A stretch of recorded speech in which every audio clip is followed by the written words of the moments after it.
네, 안녕하십니까. 현대자동차 제로원 담당하고 있는 노규수입니다. 준비 요청받은 게 이제 저희 CBC 역할에 대한 부분들을 좀 요청을 받아가지고 고민을 좀 해봤었는데요. 그래서 개인적으로는 일단은 현대자동차가 어떻게 하고 있는지를 좀 간단하게 말씀드리고 뒤에 이제 저희 이제 해외에 있는 그런 CBC 내지는 VC 생태계하고 비교해봤을 때 국내 어떤 생태계 측면에서 좀 아쉬운 부분들, 그다음에 저희가 좀 더 발전해야 되는 부분들을 이제 좀 마무리로 의견 드리고 끝내는 식으로 하겠습니다. 네, 일단 저희 뭐 현대자동차 관련된 OI 활동들, CBC 활동들에 대해서 제가 최대한 빠르게 쭉쭉 넘어가도록 하겠습니다. 여기 다 전문가분들이실 거라고 생각을 하고요. 우선 현대자동차 그룹 자체는 이제 뭐 모빌리티뿐만 아니라 뭐 로봇이라던가 그다음에 AAM이라고 부르는 그 비행체 사업부터 시작을 해가지고요. 스마트 팩토리, 스마트 시티 같은 굉장히 다양한 부분의 어떤 신사업들을 지금 준비를 하고 있는 상황입니다. 그러다 보니까 자연스럽게 이런 오픈 이노베이션, 그다음에 CBC 활동 자체가 굉장히 중요한 상황이 됐고요. 뭐 아마 이 부분도 굉장히 기업들마다 크게 다르지는 않을 거라고 생각을 합니다. 이제 기업들마다 좀 더 집중하고 있는 스테이지가 있고 집중하고 있는 전략들이 좀 다르시겠지만 일반적으로 봤었을 때 이제 기업들이 하고 있는 전략 투자라고 하면 보통 이제 얼리 스테이지에서는 저희가 이제 어떤 마켓 센싱을 하기 위한 투자라던가 그다음에 역량이 있는 스타트업들을 육성하기 위한 투자들이 주로 좀 많이 이루어지는 것 같고요. 그다음에 이제 레이터 스테이지로 갈수록 실질적인 이제 비즈대 을 통해 가지고 실제로 그 사업을 일으키기 위한 목적의 투자들이 일반적으로 이루어진다고 보시면 될 것 같고요. 그다음에 이것들도 아마 기업마다 좀 다르긴 하겠지만 요즘은 거의 대부분 비슷하게 가는 것 같아요. 그래서 얼리 스테이지는 펀드 기반으로 보통 투자들을 많이 하고 계시고 레이터 스테이지에 있는 투자들 같은 경우에는 본계정 기업의 어떤 밸런스 기반으로 투자들을 하는 것들이 아주 좀 일반적이다라고 봐주시면 될 것 같습니다. 저희 같은 경우에는 이제 17년도부터 좀 본격적으로 많이 투자를 했고요. 근데 실제로 이런 벤처 투자나 조직은 2000년부터 있었습니다. 그래서 저희가 사내벤처 제도 같은 경우는 2000년부터 운영을 한 굉장히 좀 오래된 데라고 보시면 될 것 같고요. 저희가 지금까지 한 200개 좀 넘는 스타트업을 투자를 했고 그중에 한 100개 정도는 해외 투자라고 보시면 될 것 같고요. 그중에 한 100개 정도는 이제 국내 투자라고 봐주시면 될 것 같고 저희 제로원에서 투자한 것들이 한 80개를 좀 넘는 수준이다라고 봐주시면 될 것 같아요. 그래서 저희가 전체 규모로 따지면 한 1조 3천억 정도 규모로 저희가 이런 CBC 투자들 활동들을 진행해왔다고 보시면 될 것 같고요. 여기 재밌는 포인트들은 저희가 이제 널처링이라고 되어 있는 거는 이제 저희가 컴퍼니 빌딩 쪽입니다. 그래서 맨 처음부터 저희가 필요로 하는 그 영역에서 굉장히 좋으신 탤런트들을 기반으로 해서 스타트업들을 초기에 저희가 투자해가지고 육성하는 그런 류의 일단 프로젝트들이 저희가 30개 넘게 진행을 한 바 있고요. 그 다음에 인게이징이라고 되어 있는 건 실제로 저희가 스타트업 투자하는 것뿐만 아니라 오픈 이노베이션 관련된 여러 가지 프로젝트들을 합니다. 업계에 계신 분들은 다 아시는 그런 POC, 프로 컨셉이라고 하는 여러 가지 그 스타트업의 기술들, 피저빌리티를 점검하기 위한 프로젝트를 굉장히 많이 하고 있고요. 지금까지 한 100개 넘는 그런 프로젝트를 진행을 했고 저희도 1년에 한 저희 팀에서만 한 20개, 30개 정도의 어떤 프로젝트들을 진행을 하는 것 같습니다. 뭐 저희가 지금까지 이제 뭐 M&A라든가 조인트 벤처 같은 것도 또 10개 넘게 진행을 했고요. 이제 저희는 어찌됐건 글로벌 기업이다 보니까 글로벌 오피스들을 다 운영을 하고 있어요. 국내에서는 저희가 제로원의 어떤 플랫폼 형태로 이 모든 해외에 있는 오피스들을 연결하는 주간에 있는 역할을 하신다고 보면 될 것 같고요.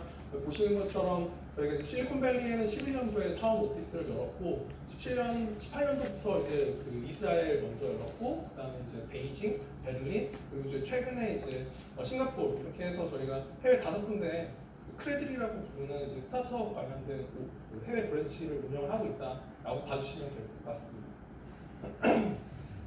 일단 저희 제로원은 이제 추구하는 방향이 뭐냐라고 하면 저희가 이제 그 저희 팀 안에 한 30명 정도 인원이 있는데 그 중에 이제 그 펀드 기반으로 투자하는 인력도 일부 있지만 저희 다른 인력들이 또 굉장히 많이 있습니다. 중요하게 저희가 하는 인력들 중에 하나가 뭐냐면 저희가 이제 스타트업뿐만 아니라 크리에이터, 아티스트나 이런 분들까지 저희가 후원 육성들을 하고 있어요. 그래서 저희 같은 경우는 이제 제로원 자체는 창의인재 플랫폼. 그래서 어떤 크리에이티브를 가지고 계신 이제 그런 크리에이터 분들을 저희가 소싱을 하고 그분들이 하고 싶어하는 어떤 그 사업적이 될 수도 있고요. 어떤 프로젝트가 될 수도 있고 어떤 아트 작품 같은 것들이 되는 경우도 있습니다. 그래서 그런 분들을 저희가 후원하는 형태의 어떤 플랫폼 비전을 갖고 있다라고 봐주시면 조금 이제 다른 기업들하고 차별화된 포인트가 보시면 될 것 같고요. 제로원의 어떤 이제 미션 측면에서는 이게 이제 현대자동차 그룹이 갖고 있는 숙제 중에 하나인 것 같은데 저희가 이제 갖고 있는 밸류체인이 워낙 큽니다. 저희가 IT 회사랑 좀 다르게 저희가 하고 있는 대부분의 사업들이 여러 가지 밸류 체인에 있는 협력사들도 같이 참여하는 게 굉장히 중요하거든요. 그러다 보니까 저희는 일단 뭐 OEM이라고 얘기하는 소위 이제 실제로 차량을 판매하는 어떤 끝단에 있지만 그 중간에 굉장히 많은 서플라이어들이 있고요. 그 서플라이어 외에도 저희가 되게 다양한 기업들하고 파트너십을 맺고 있고 또 다른 한 축으로 저희가 스타트업들하고 같이 오픈 이노베이션을 하는, 그래서 보시는 것 같은 이 네 개의 축들이 저희는 다 연결이 돼야 실질적으로 고객한테 어떤 밸류를 전달할 수 있는 그런 이제 오픈 이노베이션 밸류 체인 안에 있다 봐주시면 될 것 같습니다. 그래서 이제 그거에 맞춰서 저희가 펀드도 조금 다르게 운영을 하고 있죠. 일반적인 대부분의 이제 CVC 펀드들은 이제 모기업에서 보통 이제 출자를 받아가지고 GP로 운영을 하시겠지만 저희는 이제 GP인 동시에 여러 LP들을 좀 받고 있습니다. 그래서 뭐 보시는 것처럼 현대차 그룹 안에 있는 LP도 있지만 저희가 뭐 만도라던가 동이 이런 저희 서플라이업단에 있는 다른 이제 기업들도 저희가 LP로 좀 참여를 시키고 있고, 그다음에 산업은행이라던가 신한은행 같은 이제 외부 FI 투자자들도 저희 LP에 참여를 하고 있는 이런 구성이라고 보시면 될 것 같아요. 그래서 이게 저희도 이제 경험상 굉장히 좋은 스타트업들 저희가 육성한 다음에 협력사들한테도 많이 소개를 시키고 중견기업들한테도 많이 소개를 시켜드리는데, 이게 또 펀드에 출자를 하지 않으시면 좀 본격적으로 굉장히 열심히 하지 않으시는 경우들이 많이 있더라고요. 그래서 좀 더 이런 오픈이노베이션들을 활성화하기 위해서도 저희 일단 펀드 포메이션 같은 경우에 보시는 것처럼 다양한 LP들을 좀 구성을 해서 진행을 하고 있다라고 봐주시면 될 것 같습니다.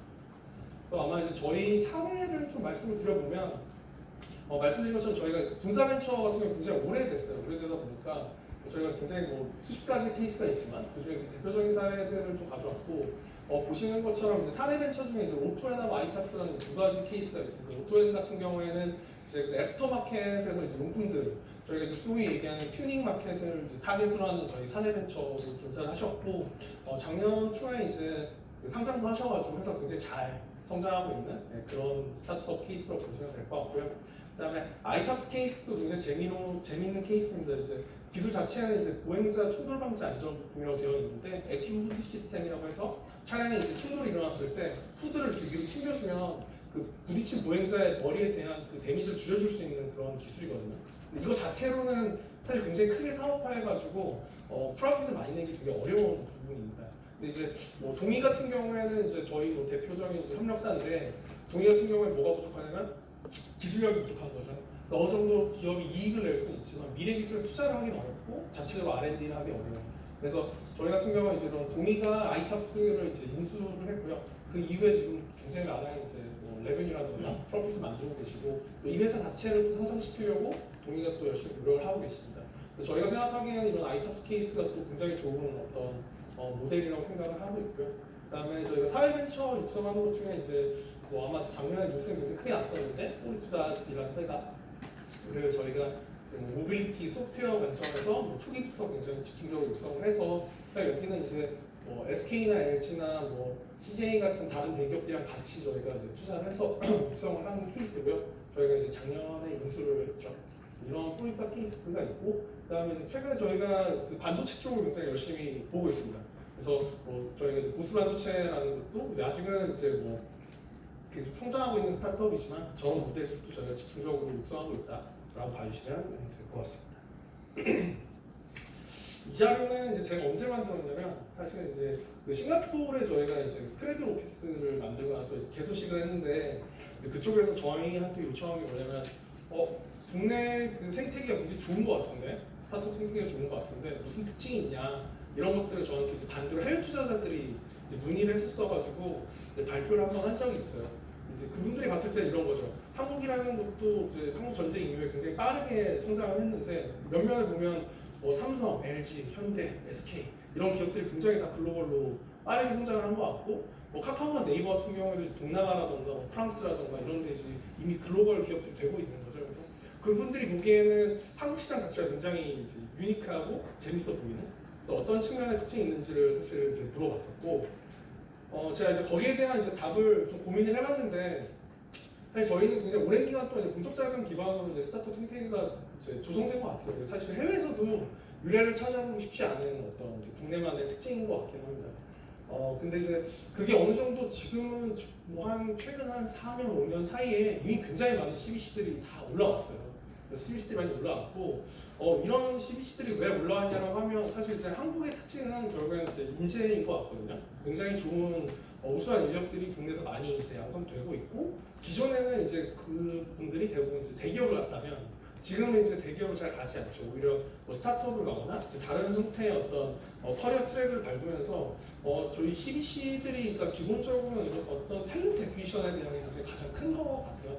그리고 뭐 오피노베이션이라는 건 이제 그 기업 환경이 바뀌는 것 때문에 뭐 당연히 따라가는 기본적인 숙제인 것 같고 그리고 이런 이제 탤런트 액퀴지션 자체가 이제 M&A 기반으로 좀 활성화가 돼야 되는 부분이 있다 보니까 저희도 이제 최근 들어서 이런 에퀴하이어라는 프로젝트들을 몇 개를 진행을 했었지만 여전히 하여튼 국내 씬에서의 이 M&A는 뭐 문화적으로나 여러 측면에서는 좀 더 많이 성장을 해야 되는 것 같긴 합니다. 그럼에도 불구하고 해외 투자자들을 눈에 비치는 한국의 시장은 굉장히 좋은 우수한 인력들이 굉장히 빠르게 사업들을 만들고 기술을 쌓는 굉장히 이제 기회의 땅인 건 맞는 거죠.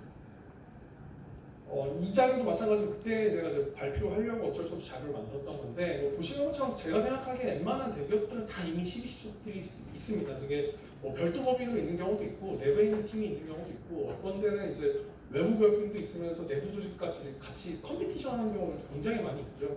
각자의 어떤 미션과 비전들을 갖고 이런 조직들을 다 운영을 하고 계세요. 근데 일련의 좀 특징들은 있는 것 같아요. 저희도 그 CBC 모임이라던가 아니면 오픈이노베이션 활동하는 그 기업 담당자들 모임을 저희가 좀 운영하는 것들이 있는데 대체로 과거보다는 그 CBC도 FI 성격을 많이 도입하려고 한다. 과거보다는 실제로 어떤 펀드 수익률이라던가 이런 부분들을 좀 신경 쓰시면서 운영을 하는 게 대체적인 방향성이라고 보시면 될 것 같고요. 그 다음에 얼리 스테이지도 또 더 많이 가려고 하세요. 예전에는 조금 더 이제 뭐 미드 스테이지나 레이터 스테이지에서 좀 더 검증된 딜들을 많이 하려고 하셨다면 최근에는 굉장히 많은 CBC 조직들이 다 얼리 스테이지로 계속 오는 그런 부분의 경향성이 굉장히 두드러지는 것 같다라고 보시면 될 것 같습니다. 저희 이제 마지막으로 사실 이제 뭐 한장으로 쓰긴 썼는데 제가 제일 많이 좀 비교하는 게 이제 이스라엘이긴 하거든요. 이스라엘이 아시는 분들은 아시겠지만 전체 인구가 800만, 900만 정도 되고 그중에 뭐 팔레스타인이나 아니면 정말 그 종교 활동만 하시는 분들 빼고 나면 실질적인 그 경제 인구는 한 절반 정도라고 해요. 절반 정도가 경제 인구인데 그 절반 정도 되는 경제 인구 안에서 굉장히 많은 스타트업들이 일어나고 있고 굉장히 많은 딜들이 일어납니다. 그래서 상반기만 해도 보면 이스라엘의 이제 M&A 딜들이 뭐 한 22개 정도 제가 온라인에서 지금 찾아보는데 그 정도 되는데 중요한 건 뭐냐면 그 에퀴지션 딜들이 어떤 파티들끼리 이루어지는지가 중요하죠. GM이 스타트업을 인수를 하고 퀄컴이 스타트업을 인수를 하고 보시는 것처럼 IBM이나 델 같은 그러니까 글로벌 기업들이 이스라엘에 있는 스타트업들을 에퀴지션을 합니다. 근데 이게 국내에서는 굉장히 없는 케이스죠. 예전에 이제 뭐 스와랩이 인수됐을 때만 해도 굉장히 좀 큰 바이럴이 있었을 정도로 국내에 있는 스타트업들은 사실 이제 외국 기업들한테는 굉장히 여전히 좀 매력적이지 않은 내지는 노출이 덜 된 상황이 있지 않나.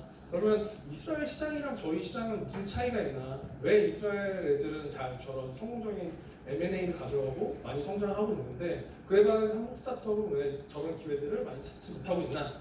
라는 부분이 좀 중요할 것 같아요.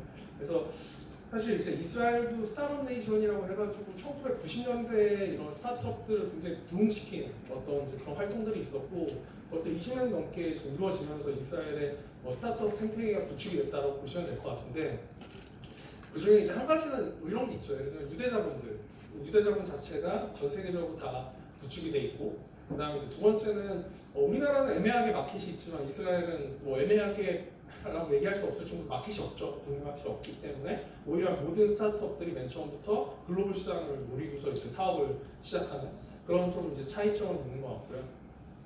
근데 이제 그럼에도 불구하고 실제로 그런 이스라엘 스타트업들이 이런 M&A가 굉장히 많이 일어나는 부분들에 대해서 저도 이제 좀 최근에 왜냐면 저희가 투자했던 회사 중에 오토톡스라는 데가 퀄컴에 인수가 됐어요. 개인적으로는 제가 18년도에 진행했었던 투자 딜인데 그 회사가 사실 18년도에 투자한 이후에는 좀 어려웠었거든요. 전체 시장 자체가 어려워지면서 그래서 이런 M&A 딜로 엑시스 가능할 거라고 크게 기대를 안 했었거든요. 근데 이제 결론적으로 이 딜이 진행된 거를 놓고 제가 이스라엘 BC나 아니면 그 파운드하고 좀 얘기를 해봤었는데 이제 그런 얘기를 하는 거죠. 일단 첫 번째 그 이스라엘 그 대표의 이야기는 자기는 모든 그 기업들, 그러니까 어찌됐건 택 기업이기 때문에 B2B 하고 있는데 다른 모든 대기업들에 자기가 계속 이제 까이지만 소리 얘기하든 어떤 제안들을 계속 던지면 계속 너희 계속 부족해 라고 까이지만 자기는 계속 트라이했다. 계속 트라이했고 그것들을 통해서 그 회사가 지금 준비가 안 된 상태에서는 내 회사에 대한 관심이 없지만 그 회사가 이쪽 분야에 관심을 갖는 순간 자기는 그들의 첫 번째 타겟이 된다. 그래서 굉장히 이제 지속적으로 끊임없이 이런 기업들, 글로벌 기업들하고 커뮤니케이션 하는 부분을 이제 가장 근본적으로 얘기했어요. 근데 사실 그 뒤에 숨은 여러 가지 컨텍스트들이 있습니다. 어떤 컨텍스트가 있냐면 이스라엘은 가보시면은 웬만한 글로벌 대기업들이 R&D 오피스가 다 있어요. 애플도 해외 그 R&D 오피스가 거의 없는데 이스라엘에 있고요. 그다음에 뭐 마이크로소프트 엄청나게 큰 R&D 오피스가 있고요. 근데 걔네들이 맨 처음부터 그 오피스가 다 있었던 건 아닙니다. 아까 말씀드린 것처럼 90년대 이후부터 계속 이런 것들이 이제 성장을 한 거고 삼성이나 LG도 R&D 오피스를 갖고 있어요. 근데 이 R&D 오피스가 어떻게 생기냐면 M&A 과정을 통해서 생깁니다. M&A를 스타트업을 M&A 해서 그걸 이제 현지 R&D 오피스로 만들고 그것들이 계속 이제 성장한 케이스라고 보시면 돼요. 그래서 이런 것들을 보면 이제 제가 이제 국내에 좀 제안드리고 싶은 건 국내만의 어떤 특징이 있는 것 같아요. 국내 특징들이 뭐가 있냐면 제가 보기에는 당연히 이런 좋은 CBC들이 저는 이미 충분히 나와 있다고 생각을 하고 근데 저희 이제 국내 중견기업들 중에 굉장히 좋은 기업들이 많아요. 특히나 이런 뭐 하드웨어 관련된 인프라 관련된 비즈니스 쪽이 있어서 그렇게 볼 수도 있지만 이런 제조 역량을 가진 좋은 중견기업들이 굉장히 많이 있습니다. 근데 스타트업은 제가 많이 경험을 해보면 스타트업들은 어느 정도 성장을 하시다가 이런 제조 역량 때문에 더 스케일업을 못하시는 경우가 굉장히 많아요. 그래서 사실은 이런 스타트업과 중견기업이 사실 어느 정도 좀 연결이 됐었을 때 훨씬 더 이제 시너지를 낼 수 있는 부분이 하나가 있고 그다음에 저는 기본적으로 제가 이제 현대자동차 소속이긴 하지만 이런 해외에 있는 글로벌 CBC 조직이나 아니면 이런 R&D들이 더 한국에 많이 들어올 수 있게끔 만들어줘야 된다고 생각을 합니다. 그래야 이제 외국 기업들이 들어와서 예를 들어 반도체 쪽이나 아니면 뭐 모빌리티 쪽에 좋은 스타트업들을 이제 뭐 어프로치해서 같이 일하면 뭐 삼성이나 현대나 LG도 더 긴장을 하고 뭔가 이제 그런 M&A라든가 이런 기회들에 대해서 좀 더 다른 시각에서 볼 수 있을 거다. 훨씬 더 이제 경쟁을 통한 어떤 좋은 형태의 선순환 구조가 이루어진다고 생각을 하거든요. 이제 그런 부분들이 아직은 좀 잘 트리거링이 안 됐다라는 생각을 합니다. 그래서 이제 그런 글로벌 기업이나 투자자들이 국내에 좀 더 유입될 수 있는 환경, 그다음에 이제 이런 중견기업과 스타트업들을 잘 연결할 수 있는 부분. 그 지점에서 저는 이제 CBC의 역할도 있다라고 생각을 해요. 예를 들면 현대차 같은 경우에는 글로벌 활동을 굉장히 많이 하다 보니까 아까 유대 자본이 해외에서 여러 가지 역할들을 하는 거를 반대로 이제 저희가 갖고 있는 크레드 오피스를 활용해서 현대자동차가 한국의 스타트업들이 해외 진출할 때 저희가 이걸 유대 자본이 하는 어떤 성격을 저희가 할 수 있다 그런 생각도 하고 있고요. 이제 그런 것들이 다시 좀 선순환처럼 돌려면 말씀드린 것처럼 좀 안정된 어떤 정책 기반이라던가 그다음에 좀 그 전체적인 이 스타트업 씬에 대한 성숙도는 많이 발전을 해야 되지 않나 그런 생각은 합니다. 네. 일단 오늘 제가 준비한 건 여기까지 하고요. 마치도록 하겠습니다. 네, 감사합니다.